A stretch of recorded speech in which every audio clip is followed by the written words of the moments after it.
வணக்கம், நான் தான் உங்கள் Shabdina. Welcome back to Shabdina's kitchen. இன்றைக்கி நம்ம கிச்சனில் ரொம்ப இன்ட்ரெஸ்டிங்காக ஒரு ரெசிபி பார்க்க போகிறோம். அதாவது சிக்கன் பாப்கார்ன். இந்த சிக்கன் பாப்கார்னாவே எல்லாருக்கும் ரொம்ப பிடிக்கும். நிறைய பேர் வந்து கடையில் போய்ட்டு ரெஸ்டாரண்ட்டில் போய்ட்டு அந்த சிக்கன் பாப்கார்ன் நல்லா க்ரன்ச்சியாக பண்ணுற அந்த ரெசிபியை வந்து எல்லோரும் விரும்பி சாப்பிடுவீங்க. ஸோ இந்த ரெசிபியை இன்றைக்கி நம்ம வீட்டில் இருக்க பொருளை வச்சு எப்படி பண்ணுறது சொல்லி நாம் பார்க்க போகிறோம். அது மட்டும் இல்லை, பேசிக்காக வந்து இதில் வந்து ஆனியன் பவுட்ரு, கார்லிக் பவுட்ரு, அதுக்கப்புறம் ஜிஞ்சர் பவுடர்லாம் போடுவாங்க. ஸோ இந்த மாதிரி பேசிக்கான பொருள்லாம் நம்ம வீட்டில் இருக்காது, ஹோட்டலில் இருக்குமா தவிர வீட்டில் இருக்காது. அதனால் நம்ம வீட்டில் இருக்க பொருளை வச்சு ஒரு சூப்பரான மேரினேஷன் பண்ணிவிட்டு அதுக்கப்புறம் எப்படி நல்லா க்ரன்ச்சியாக வரணும், அந்த மைதா மாவு யூஸ் பண்ணும்போது எப்படி யூஸ் பண்ணணும், மைதா மாவு மிக்ஸ் பண்ணி முடிச்ச பிறகு அந்த தண்ணியில் டிப் பண்ணி திருப்பி மைதா மாவை கோட் பண்ணுவேன். எதுக்காக இந்த மாதிரி பண்ணுற சொல்லிட்டு நிறைய விஷயம் சொல்லியிருக்கேன். கண்டிப்பாக ட்ரை பண்ணி பாருங்கள்.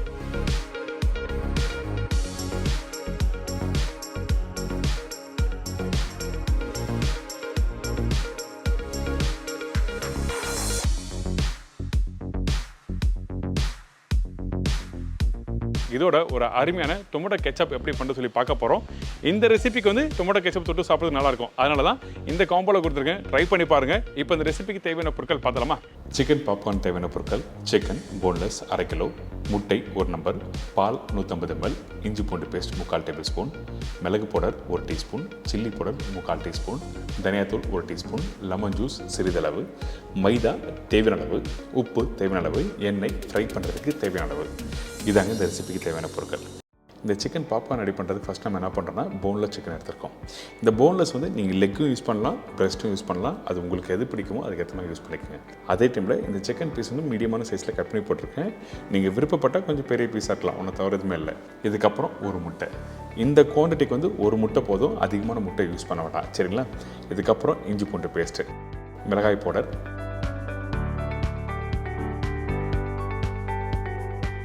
தனியாத்தூள், மிளகு பவுடர், இதெல்லாம் போட்ட பிறகு லெமன் ஜூஸ். இந்த லெமன் ஜூஸு சும்மா லைட்டாக அந்த புளிப்பு தன்மை தெரிஞ்சால் மட்டும் போதும், அதிகமான லெமன் ஜூஸ் வேண்டாம். இந்த இடத்துல பால், தேவையான அளவுக்கு உப்பு யூஸ் பண்ணுறோம். இந்த பால் எதுக்காக யூஸ் பண்ணுறதுன்னா இந்த மசாலாவோட இந்த சிக்கன் நல்லா ஊற வைக்க போகிறோம். அதனால் நல்லா ஜூஸியாக இருக்கிறதுக்காக இந்த பால் இந்த இடத்துல யூஸ் பண்ணுறோம். அதான் விஷயம், வேறு எதுவுமே இல்லை.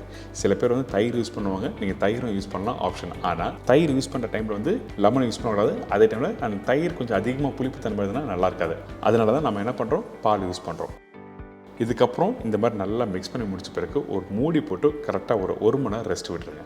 அதுக்கு பிறகு ஓப்பன் பண்ணி பார்த்தீங்கன்னா அந்த மசாலா அந்த சிக்கனோட நல்லா மேரினேஷன் ஆகிருக்கும், நல்லா ஊறி இருக்கும். இதுக்கு பிறகு நம்ம என்ன பண்ணுறோம்னா, நம்மக்கிட்ட மைதா இருக்கும், கோல்டு வாட்டர் இருக்குது. அந்த மசாலா வந்து டேரெக்டாக ஆயிலில் ஃப்ரை பண்ணால் அந்த மசாலா தனியாக போயிடும். அதனால் இந்த மாதிரி மைதாவில் கோட்டிங் பண்ணுறோம். இந்த மாதிரி மைதாவில் டிப் பண்ணி முடித்த பிறகு பக்கத்தில் கோல்டு வாட்டர் வச்சுருக்கேன்.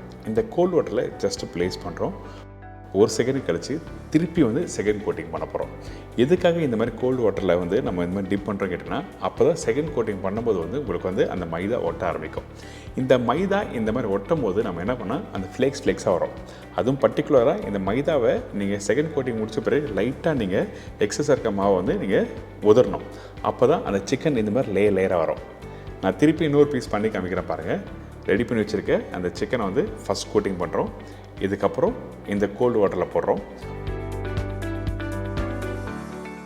போட்ட பிறகு ஒரு செகண்டு கழித்து எடுத்துடுறோம். அந்த எக்ஸஸாக இருக்க மாவு எல்லாமே வெளியே வருதா? இந்த மாதிரி வந்த பிறகு செகண்ட் கோட்டிங் பண்ணுறோம். இந்த செகண்ட் கோட்டிங் பண்ணும்போது அதிகமாக மாவு வச்சு நீங்கள் அழுத்திலாம் பிடிக்க வேண்டியதில்லை, மெதுவாக நீங்கள் அப்படியே மிக்ஸ் பண்ணுங்கள். மிக்ஸ் பண்ணி முடித்த பிறகு இப்போ எக்ஸஸாக இருக்க மாவை உதறோம்.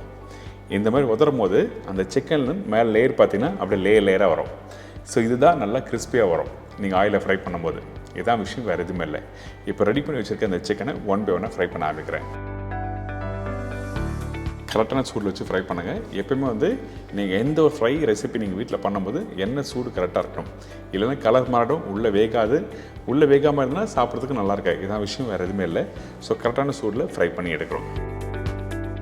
இந்த மேரினேஷன் ஏகப்பட்ட மேரினேஷன் பண்ணலாம். ஆனால் நம்ம வீட்டில் இருக்க பொருளை வச்சு ஈஸியாக நல்ல ஒரு டேஸ்ட் அப்படி பண்ணுறது சொல்லிட்டு இன்றைக்கி உங்களுக்கு சொல்லி கொடுத்துருக்கேன். ட்ரை பண்ணி பாருங்கள்.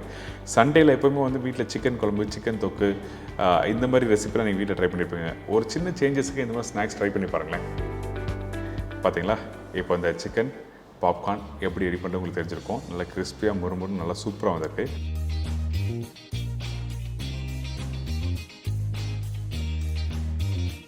இதோட ஒரு அருமையான டொமேட்டோ கெச்சப் எப்படி ரெடி பண்ணுறதுன்னு சொல்லி நம்ம பார்க்க போகிறோம். இப்போ இந்த ரெசிபிக்கு தேவையான பொருட்கள் பார்த்தலாமா? டொமேட்டோ கெச்சப் தேவையான பொருட்கள்: தக்காளி 1.25 கிலோ, சர்க்கரை 2 tablespoon, vinegar 3 tablespoon, உப்பு தேவையான அளவு, கடுகு powder 2 tablespoon, white pepper powder 1/4 teaspoon, dry basil powder 1/2 teaspoon, garlic powder 1/2 teaspoon, லவங்கம் 2 நம்பர். இதாங்க இந்த ரெசிபிக்கு தேவையான பொருட்கள். இந்த டொமேட்டோ கெச்சப் பண்ணுறதுக்கு ரொம்ப இம்பார்ட்டன்ட், தக்காளி நல்லா பழமாக இருக்கணும். அந்த தக்காளி எடுத்து அதுக்கப்புறம் கட் பண்ணி எப்படி ப்ராசஸ் பண்ணி நம்ம பண்ண போகிறோம்னு சொல்லிட்டு ஸ்டெப் பை ஸ்டெப்பாக பார்க்கலாம். இப்போ நம்ம எப்படி பண்ணுறோம் பார்த்தீங்கன்னா, இப்போ நம்மக்கிட்ட இருக்க இந்த தக்காளி நான் என்ன பண்ணுறேன் கேட்டேன்னா, பின்பகுதி அதாவது ப்ளஸ் போட்டு வச்சுருக்கேன், முன்பகுதி அதாவது கண் பகுதி சொல்லுவாங்க, அந்த கண்ணை வந்து நான் ஸ்கூப் பண்ணி எடுத்துருக்கோம். எதுக்காக இந்த மாதிரி பண்ணுறேன் கேட்டேன்னா, தக்காளி பிளான்ச் பண்ணி எடுத்த பிறகு அந்த மேலோட்டமாக இருக்க ஸ்கின் எடுக்கிறதுக்கு ஈஸியாக இருக்கும். அடுத்து நம்ம என்ன பண்ணுறோம் கேட்டிங்கன்னா, இந்த தக்காளி கொதிக்கிற தண்ணியில் போடுறோம். எவ்வளோ நேரம் குக் பண்ண கேட்டிங்கன்னா, குறைஞ்சபட்சம் ஒரு 2லேருந்து 3 நிமிஷம் கரெக்டாக பிளான்ச் பண்ணி எடுத்துருங்க. இப்போ பாருங்கள், தக்காளி இந்த ஸ்டேஜில் எடுத்திங்கன்னா மேலே இருக்க தோலை பீல் பண்ண முடியாது. அதனால் கரெக்டாக 3 நிமிஷம் கழிச்சு பார்த்தீங்கன்னா இந்த மாதிரி தக்காளி மேலே சுருங்கின மாதிரி இருக்கும் தோல். இந்த தோலை அப்படியே எடுத்த பிறகு மிக்சியில் போட்டு அரைக்க போகிறோம். இந்த அரைக்கிற பக்குவம் என்ன கேட்டிங்கன்னா, 90% அளவுக்கு அரைச்சிருக்கணும்.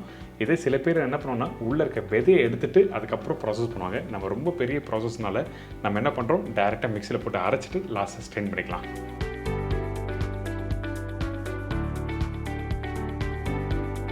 இப்போ அரைக்கிற பக்கம் நான் சொல்லிட்டேன், 85 to 90% அளவுக்கு அரைச்சா மட்டுமே போதும். ரொம்ப ஃபைன் பேஸ்ட்டாக அரைக்க வேண்டியதில்லை. அடுத்து நம்ம என்ன பண்ணுறோன்னா, கடாயில் போட்டிருக்கோம். நீங்கள் யூஸ் பண்ணும்போது பாத்திரம் கொஞ்சம் பெரிய பாத்திரமாக இருக்கணும். ஏன் கேட்டிங்கன்னா, இந்த தக்காளி பேஸ்ட் வந்து கொதிக்க கொதிக்க மேலே பட ஆரம்பிக்கும். அதனால் கொஞ்சம் பெரிய பாத்திரமாக இருந்தாலும் குக் பண்ணுறதுக்கு ஈஸியாக இருக்கும். இப்போ தக்காளி போட்ட பிறகு நம்ம என்ன பண்ணுறோன்னா, 2 டம்ளர் அதாவது மீடியம் சைஸ் டம்ளரில் தண்ணி எடுத்து இதில் ஊற்றிருக்கோம். அதுக்கு பிறகு இதில் சர்க்கரை போட்டிருக்கேன், கடுகு பவுடர். இந்த மஸ்டர்ட் பவுடர் எங்கே கிடைக்குன்னு கேட்டிங்கன்னா, கண்டிப்பாக சூப்பர் மார்க்கெட் போனால் கண்டிப்பாக கிடைக்கும். இதுக்கு பிறகு பூண்டு பவுடர். முழு பூண்டு யூஸ் பண்ணலாமா அப்படி கேட்டிங்கன்னா, முழு பூண்டு யூஸ் பண்ணலாம். ஆனால் கார்லிக் பவுடர் போட்டிங்கன்னா உங்களுக்கு அந்த ஃப்ளேவர்ஸ் நல்லா எடுத்து கொடுக்கும். அதனால கார்லிக் பவுடர் யூஸ் பண்ணியிருக்கேன். இதுக்கு பிறகு உப்பு, white pepper, try basil powder போட்டிருக்கோம். ஆக்சுவலாக பார்த்தீங்கன்னா செலரி பவுடர் போடணும். மார்க்கெட்டில் கிடைக்காதுனால ட்ரை பேசில் பவுடர் போட்டிருக்கேன். எதுனா ட்ரை ஹர்ப்ஸோட ஃப்ளேவர் இருந்தால் நல்லாயிருக்கும். அதனால தான் ட்ரை பேசில் பவுடர். இதுக்கு பிறகு லவங்கம் போட்டிருக்கோம். இந்த லவங்கம்லாம் எதுக்காக போட்டிருக்கீங்க கேட்டிங்கன்னா, லவங்கம் ஃப்ளேவர் கொடுக்கும். அதே டைமில் மற்ற பவுடர் எல்லாமே சீசனிங் கொடுக்கும். இதுக்கு பிறகு வினிகர் போட்டு நல்லா குக் பண்ணுங்கள். இப்போ குக் பண்ணுற பக்குவம் என்ன கேட்டிங்கன்னா, ஸ்லோ ஃப்ளேமில் குறைஞ்சபட்சம் ஒரு 2லேருந்து 3 மணி நேரம் டைம் எடுக்கும். நீங்கள் யூஸ் பண்ணுற குவான்டிட்டி பொறுத்து அந்த டைமிங் மாறும், குக் பண்ணுற டைம் மாறும். அதனால தான் உங்களுக்கு நான் சொல்லியிருக்கேன், கரெக்டாக புரிஞ்சுட்டு நீங்கள் பண்ணுங்கள். இப்போது இந்த தக்காளி நல்லா வெந்து வந்த பிறகு இந்த மாதிரி கெட்டியான டெக்ஸ்சர் வரும். அதுக்கு பிறகு நம்ம என்ன பண்ணுறோன்னா, ஸ்டெயினில் வச்சு நம்ம ஸ்டெயின் பண்ணுறோம். எதனால் ஸ்டெயின் பண்ணுறதுன்னா, இந்த தக்காளியில் இருக்க விதை எல்லாமே ஸ்டெயின் பண்ணி எடுத்தால் தான் ஒரு ஸ்மூத்தான பேஸ்ட் கிடைக்கும்.